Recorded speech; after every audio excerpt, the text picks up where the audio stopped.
It definitely needs a valve adjustment. You hear that, Jeff? That's real common on these, though. That tick, tick, tick, tick, tick, tick. Yeah. I thought they always just sound like the sewing machine. Yeah.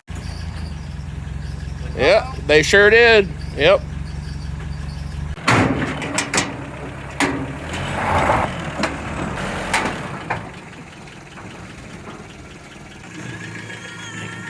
There you go. Perfect. Nice power window sound effect there. Yeah. Not bad, huh, Dad? Not bad. Come on. There we go. Come on, baby. Ah. Extra cab. That was a Toyota club you could belong to. Oh, there's the Toyota Club. I remember that. Yep. You had cross country, and then it was real big on it. It's an extra cab. Extra cab, and then the ones with 22 REs were EFI badged on the C-pillar. And it's definitely a man truck. Yes, definitely a man truck. Good observation, Dad. This truck was originally purchased in Lakeland, Florida. Lakeland Toyota. What's the holdup here? Well, they're also nice and neat. Yeah, I see. You know, I was just trying to... Keep it nice, neat. Whoever uses my trailer... Oh, wait, that's me. Dad's an old pro at this stuff, aren't you, Dad? I'm more used to doing it on the side of an interstate. I don't get in the way when Dad's strapping down a car because he always takes mine off and redoes them anyway. So yep. I've learned to stand back. Yeah. So I'm sitting here admiring these new tires, and there's no name brand on them. That's a sure sign of quality. On sweatpants yesterday. Yeah. Don't need them today, do we? No. It's like 80 degrees. And we usually just take the extra and throw it in the toolbox. Right, Dad? Oh, sorry. Yeah. What should I do with this extra? Oh, throw it in the toolbox, Dad. Great idea. But if it were me, I think I'd wrap it around that bar right there once or twice, too. But that's just me. But, well, you know what? We're going to do it like it's you. Okay, cool. How's that? Works for me.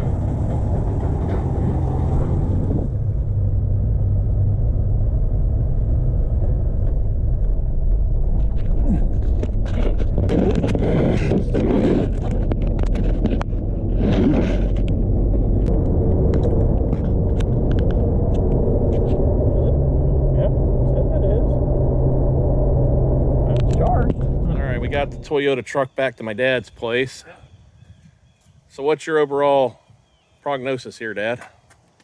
I give it other than all the strap, every single strap came loose on the way back. No. I just took those loose. You just took them loose? Okay, yeah, well, what's wrong you sure did that quick. Yeah. You just don't find any Survivor 1980s Toyota trucks like this. Nope. I know it's only two-wheel drive. I wish it was four-wheel drive, but this was the best deal I could find on Facebook in a long time. It's not a will it run video because it runs. It's an 80s Toyota. There's no such thing as a will it run video for an 80s Toyota, basically.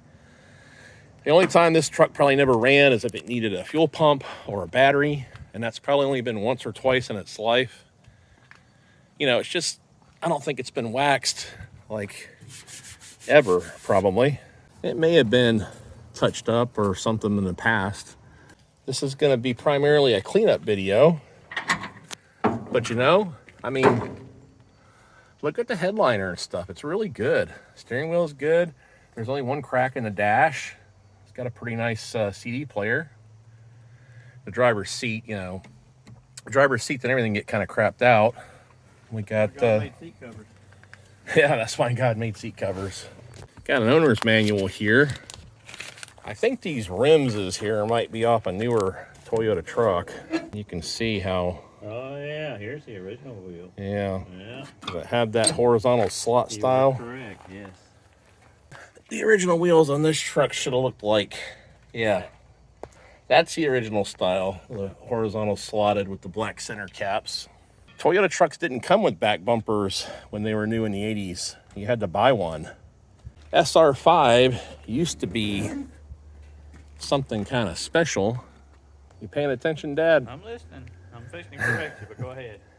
This guy over here is actually the one that got me started on the SR5 Mnemonic, because it was, I think we had a 78 Corolla that was an SR5. Probably. But I think SR5s came out like in 76 with Toyota. and it kind of meant 5-speed sporty model. And I was just gonna say, like a sport road something 5-speed. 5-speed, yeah. And they were very popular, but they were the high-end model. They usually had like mag wheels and 5-speed and upgraded seats. Probably $3,000 brand new. Yeah, $3,000 brand new. Yeah.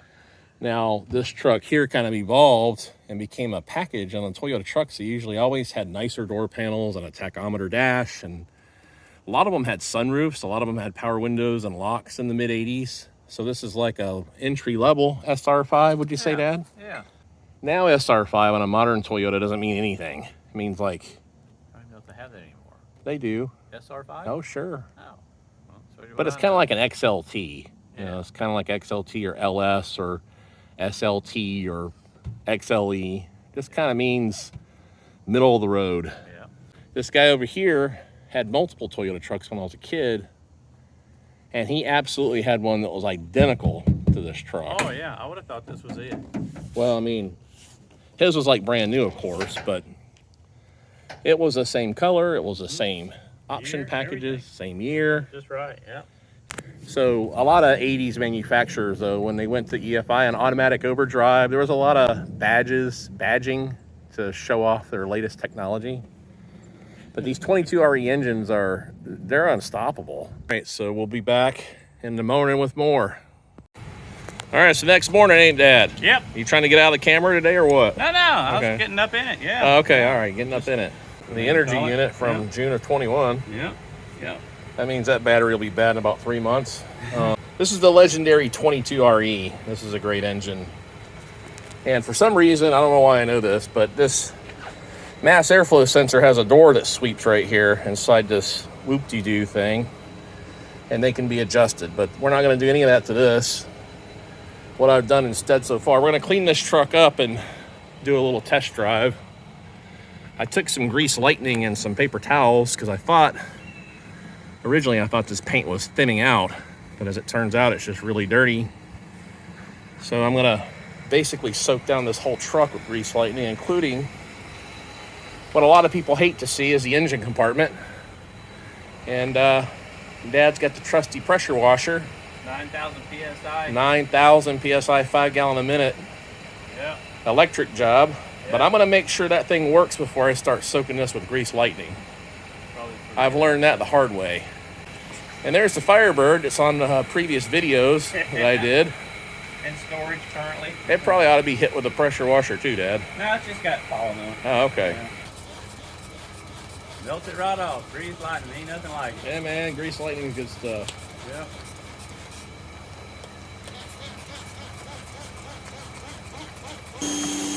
Ready for this?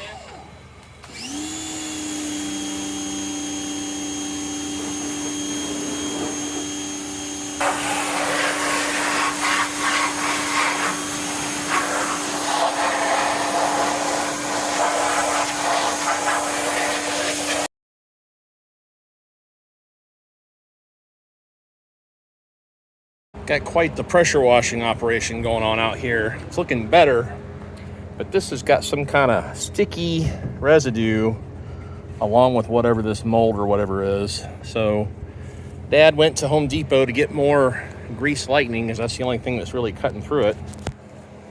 And so I figured while I wait for him to get back, I mean, it's looking a lot better. This looks a whole lot better. The bed looks a million times better, and it's still dirty, but looks real good, actually, especially for a 38-year-old. I don't think it's been vacuumed in a long time. Looks like I see rust right here. That's not good. No, that's not good at all. I never noticed that. So, must have a windshield leak, probably. You just don't worry about that until the electrical stuff starts to short out on you behind the dash, I guess. The other side down there looks good. The $1 million question is, will it start back up after I pressure washed it? Oh yeah. I don't like it, but it's running. Well, I had to turn the radio off so I didn't get copyrighted, but I started the truck up and I didn't really want to run it first. So there's that, but it's running okay now. That spark plugs and all that stuff will dry up here shortly. All the gauges work on this truck. The air conditioning needs Freon, but the little light works right here. The clock seems to work. It's not correct, but... And every Toyota truck I ever see anymore has a hole in that exact spot behind that bulb in the HVAC panel. I always thought that maybe the little bulb back there got hot or something, or somebody tried to manhandle things with their fingers, you know, moving this thing and just poke through it or whatever. Got an aftermarket JVC stereo that actually works pretty good. Oh, we even got a few dollars in the ashtray, so I'm ahead on that. The shifter needs some bushings. It's not liking that water. See that, guys?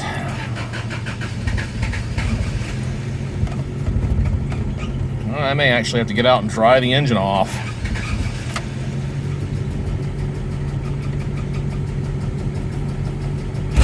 Uh-oh.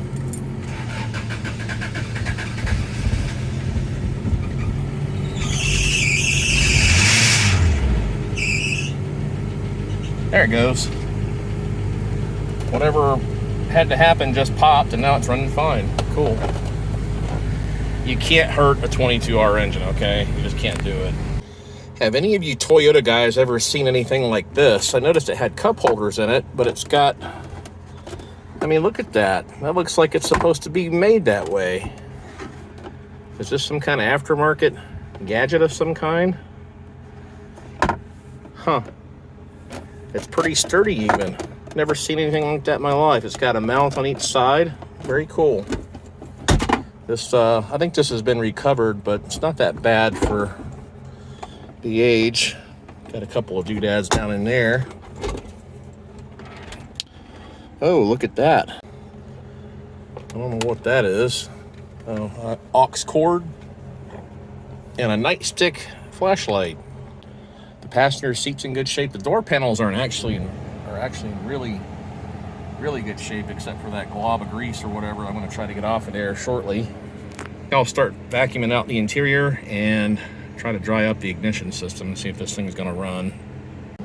Had that super greasy like elbow rest spot here on the door panel, and I was farting around in my dad's garage and found some of this stuff.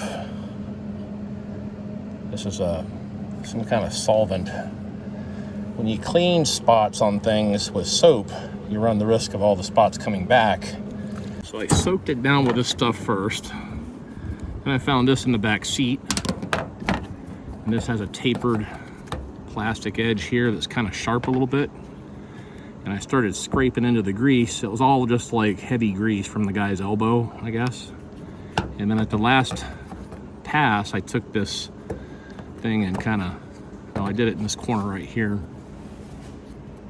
and cornered it, scraped all the rest of the grease out of the spot, and probably a little bit more will come off of there, but that's really good. And if it doesn't come out of there, I will, you can see how clean the spot is around it actually. Then I'll get some fabric dye at some point, just maybe dye that. But this is just a preliminary cleanup here. I got it cleaned up the best I could without, you know, probably gonna have to break out a buffer and get all this crap off of here, to be honest with you. But pretty much left the buff in some spots. Got the floor mats all cleaned up. Bed looks much better. Whole truck looks a whole lot better, to be honest with you. I didn't really go too crazy on this side because it wasn't all that bad. Got it slightly cleaned up inside. Looks pretty good. That radio works pretty good, by the way, and it smells better in here too. And my dad got his Firebird out. What you doing there, Daddy-O? The tag on it, making it legal. Oh, we're making it legal. It's got insurance and a tag. Tell us what all you fixed. Latch so that you don't have to have 3 people to open the latch. The spring was loose in there, he said. Broke. I fixed it. He fixed it. Put the spare tire and everything back in the way it's supposed to go. Put the spare in there for it, and the plug wrench, and everything's tied down. He put all the stuff for the spare tire in this compartment. Yeah. What else? Something else. The blinker. I'll fix the blinker. Yeah. Fixed all the blinkers. He had to re-engineer the hazard light switch. Yeah. Pretty impressive, actually. To, We're going to cruise these both around a little bit. What was that? We put some STP gas treatment in the tank. That's right. Some rust dissolver. Rust dissolver. Still has old gas in it from when I got it. And I had this car, I think I got this car almost a year ago now. But, I thought you had longer than that. no. Well, I had it a year. No, you just got it at Christmas time. Remember? Right. You brought the Monte Carlo Eliminator down there. Yep. Eliminator? Traded. Intimidator. Intimidator. Intimidator, not Eliminator. Huh. That's close. I'm thinking of ZZ Top. Yeah.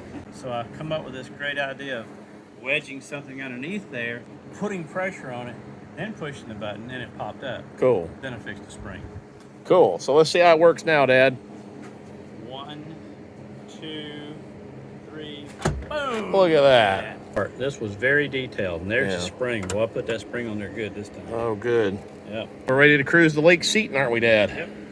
Ain't got no tunes, that won't radio work. Sometimes it works and sometimes it don't, but we can't get copyrighted, remember. Today it's not. Well, I wasn't gonna play it with Oh. on the video, but Okay. just and for my I'll show you a benefit- trick to that. for my benefit when I'm driving it around. Use the steering wheel controls. Oh, That's how you turn. That's how you have to use it. Ah, The all 90s and 2000s radios, all the volume knobs went bad. It's even going bad in my Ram 1500, and I have to use the steering wheel controls in that sometimes. okay. Fords were really bad for it. Like if you just barely touch the knob, it would blow your inner ears out. Yeah. What's going on there, Dad? Well, I was trying to clean the alternator, or put some contact cleaner down in the alternator, see if it'll revive it a little bit. Now I'm gonna take this cable off and tighten it up. You know how I bragged about pressure washing engines earlier? Well, I think I fried the alternator doing that. Apparently alternators don't like grease lightning and high pressure water shot down their pie holes. Let's see. So the battery is, we'll just say no good. Just say NFG. I say that all the time. Okay. Yeah, I was NFG. thinking about it. Battery's an FG. Yeah, and then This is now a core. right, it's It now a went from core. a battery to a core. So. And this tool right here, Dad, Yeah. this is called a Okay. it's called a BFH. Yeah. A bad floppy hammer.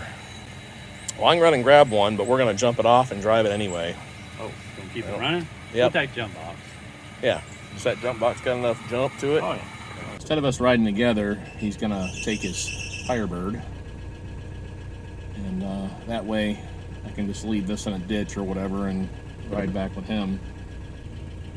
So I think it's charging right now, but I think when you, oh, now it's doing better.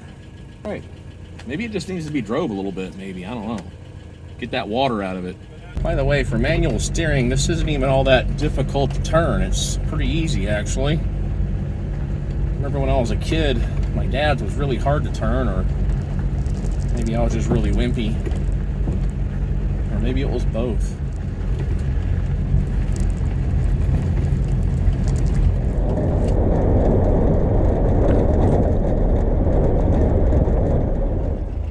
All right, there's Lake Seaton. There's Daddy-O. Okay, the truck drives great. I mean, you could drive this to Seattle or California or wherever. We should have drove it home from the guy's house, but schedules didn't work out and we weren't sure how sketchy that might be. But it already looks a whole lot better, don't it, Dad? I mean, More aerodynamic coming through the wind. yeah. Man, I didn't go too crazy pressure washing it because, well, I'm lazy, but... And I forgot to take that tag holder off the front. But all the lights seem to work on this. Were my lights working behind me, Dad? Yep. Everything works but the air conditioning, as far as I can see. And it needs that valve adjusted. But it drives wonderful. Nice and tight, smooth, quiet. And yeah, it's a good truck. Real good truck. Real good survivor truck. So I'm gonna leave this with my dad for a few weeks and come back up here and get it with my car trailer, bring it to Florida, probably put an AC compressor on it and do a couple of cosmetic doodads to it. I'm not gonna go crazy fixing any rust or anything, just probably touch up the paint, make it look somewhat better, adjust the valves, you know, just basic stuff. And then I'll decide the fate of this thing. Oh, and it seals? Yeah. Up there? Okay. Yeah, you see this. Yeah, it'll be all right. Huh. Trust me, Dad. Okay, gotcha. All right, we're gonna go put all this stuff up now. Yeah, it's been a long day. A long What day. a day. And a long couple days, actually. Yeah, we've replaced fluids and bulbs and Springs. springs and all kind of stuff today. It's been a good day. We've had a good time. Yep, Yeah. very much. Yep. So, Toyota truck's a keeper. I think Dad likes it. I do. I had one just like it. Yep. Just exactly. Yep. But I think he likes the Firebird over there as well. Oh so. yeah, that's sporty. Yeah, I tie my hair back in a bun when that thing go down the road. Yep.